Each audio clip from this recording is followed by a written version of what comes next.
two things that struck you while visiting Prague this time? For example, in comparison with the visit you made in 1972. I was here in 1976, and at that point, it was all about people coming up and saying, you don't know how lucky you are to be in a free country because people will spy on you and know that you can think what you want. And today, this is more or less a free country. People can walk around and express things. And so last evening on the Charles Bridge, you could see this has emerged as a magical place again. And it was hidden for a number of years. Now it's magic that the whole world can see.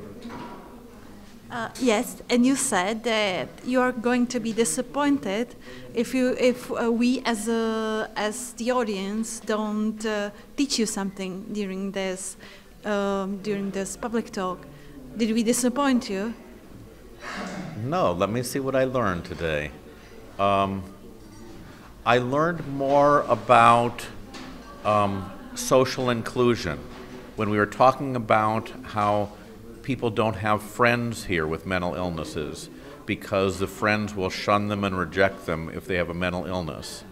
That puts an extra burden on the system to be friends to people with mental illnesses because their friends disappeared or rejected them.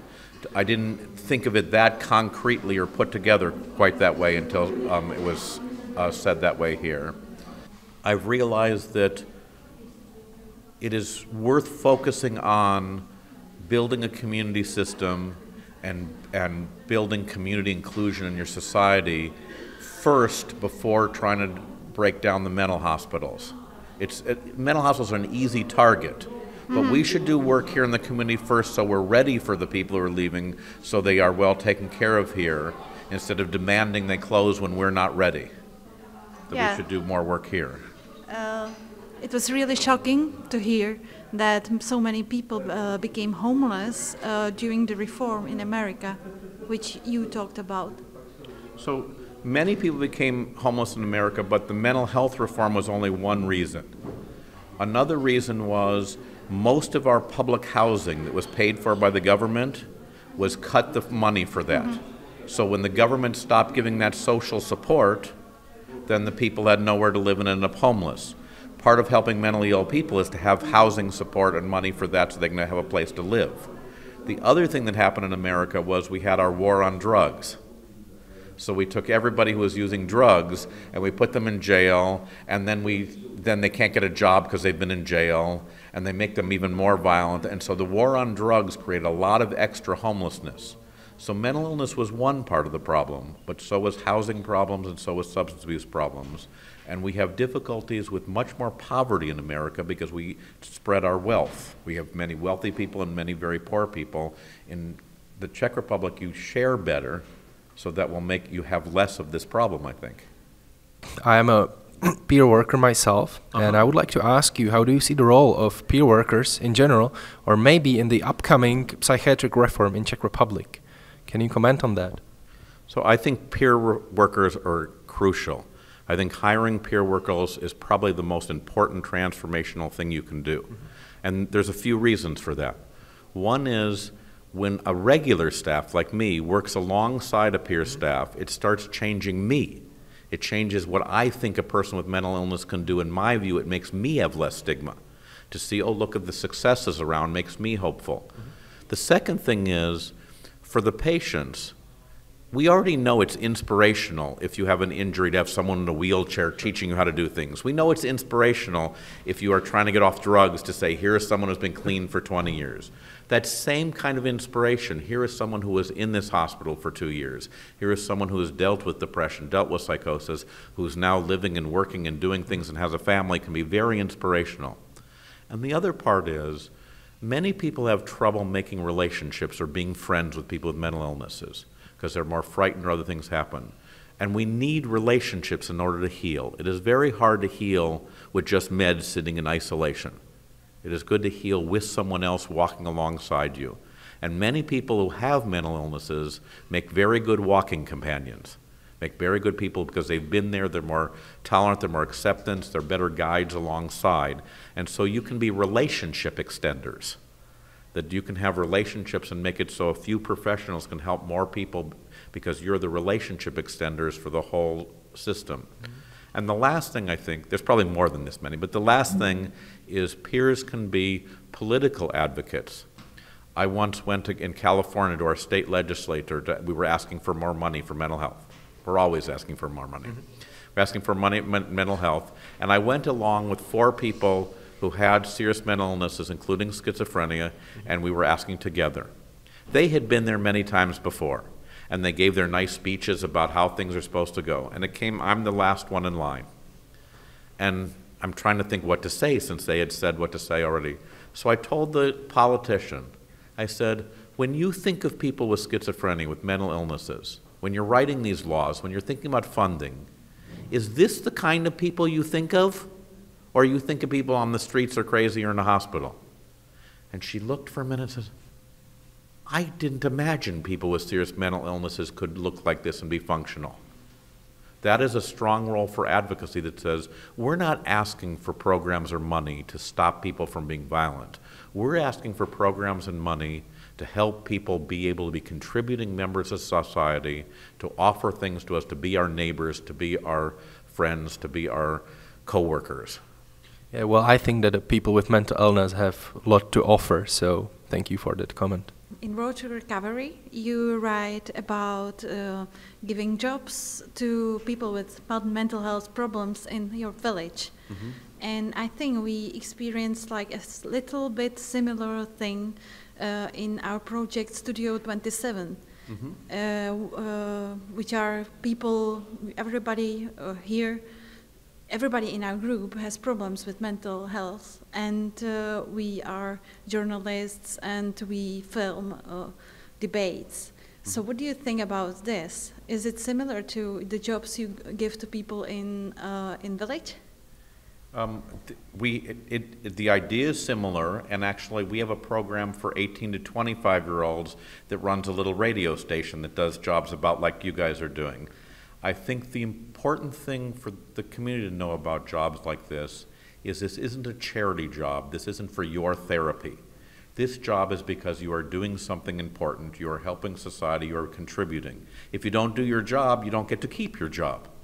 That is making you into a journalist first who happens to have a mental illness instead of a patient who, out of charity, we gave a job to work as a journalist. So you are talking about the recovery, and I would like to ask you if there are going to be new things that will come together with the recovery, and if which things that might be coming next.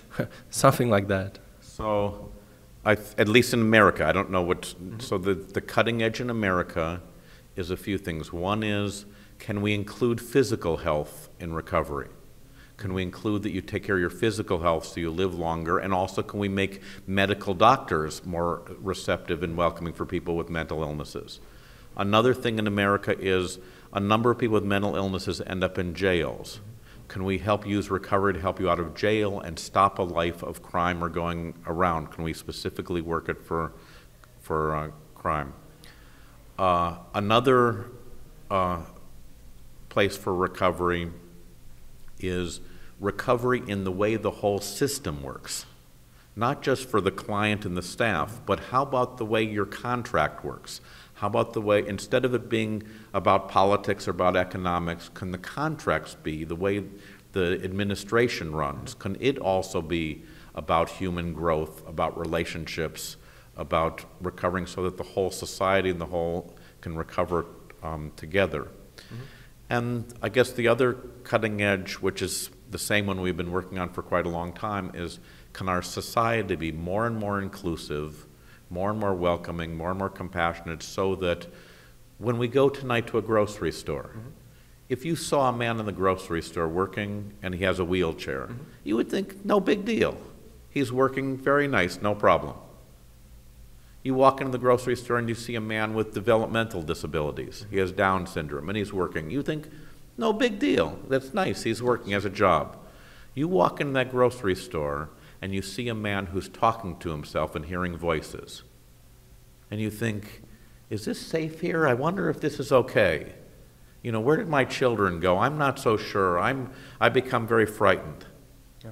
When we can get to the point where you walk in that grocery store and you see someone working with mental illness and you go, no big deal. This is working. Of course, people with mental illness work alongside us just like everyone else. Then we will be at the point where almost everyone with mental illness can recover. When we get over our fear of the violence, our fear of mental illnesses, then there will be a space for us all to live together.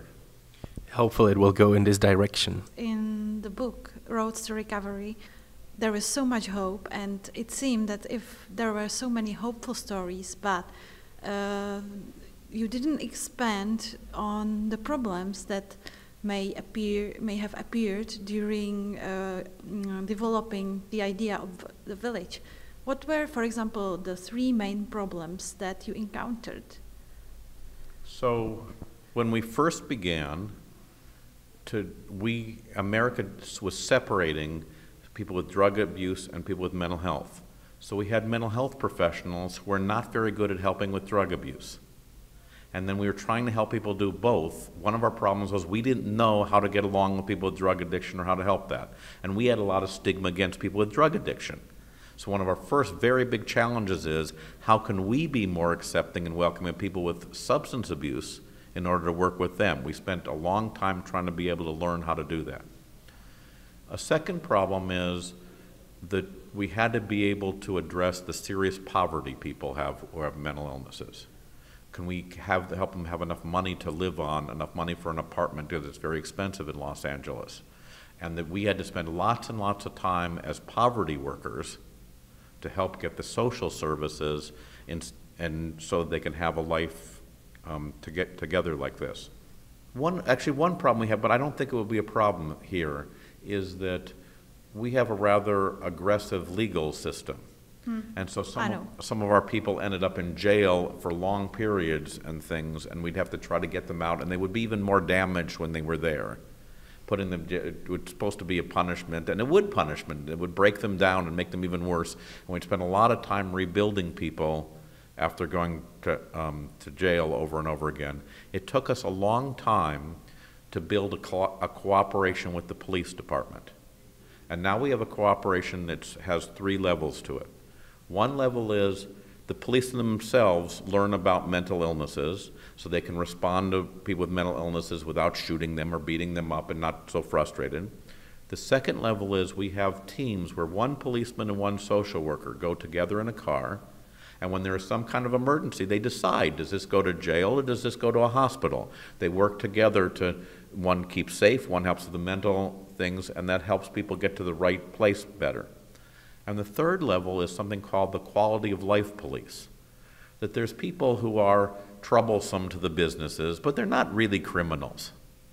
And so for these people, instead of putting them in and out of jail, and everyone gets frustrated, to the policemen actually help them rebuild their lives with us. The policemen help take them to the social services to get money. The policemen help them go to the sober living or the treatment program. They come check, how are you doing? They call us and we work together. They say, there's a person here we're confused by. Will you come meet with them and tell us what you think about this person?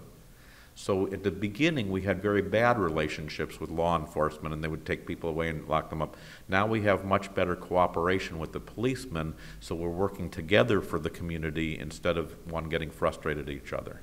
So you are also changing the policemen, maybe they're becoming nicer? Substantial. It's not just nicer, they are becoming more educated and more tolerant and more understanding, so that it's not that they let our people off. They know when to hold people responsible. It isn't, if someone has a mental illness and they commit a crime, they should be the same as anyone else. And so it's a way of dealing with them to make them part of the world, to know what the social things are. It's not, oh, you have a mental illness, you can do whatever you want. It's, you have a mental illness, so let's work together to help you be a responsible citizen so you can be part of the, so in the same way we are building community mental health, the police need to build and are building community policing instead of locking everyone up, just like we should stop locking everyone up. And then we can be partners, law enforcement and mental health, instead of arguing with each other, to work together to help people be in our communities safely and as good citizens.